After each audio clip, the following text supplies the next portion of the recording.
The dumbest thing after selling a car to a relative or close friend is entering into one of these kinds of arrangements where you allow someone else to take over your loan, having the car still in your name, and relying on that other person to do the right thing. If somebody were capable of financially supporting a car, they could buy a car. If they're not financially capable of buying a car, then you shouldn't put your car and your credit and your financial security in the hands of a stranger. But if a car dealership wouldn't give her a loan, you shouldn't either. I mean, this is the type of person that I am. It may not necessarily make me the smartest person, but you know, at the end of the day, she's my friend. She raises 3 kids on her own. She has an autistic son. You know, I wanted to help her.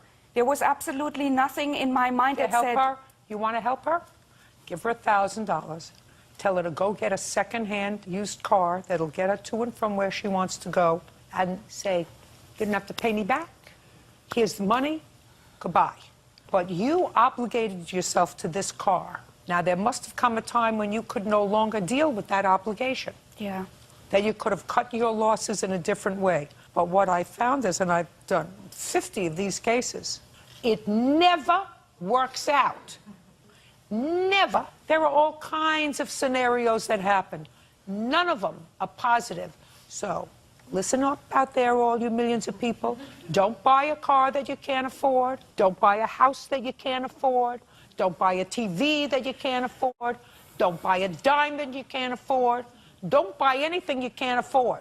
And then allow somebody else to ostensibly take over that obligation. You're always going to be disappointed. If you start out behind the 8 ball, you're going to find yourself behind the 8 ball and then some.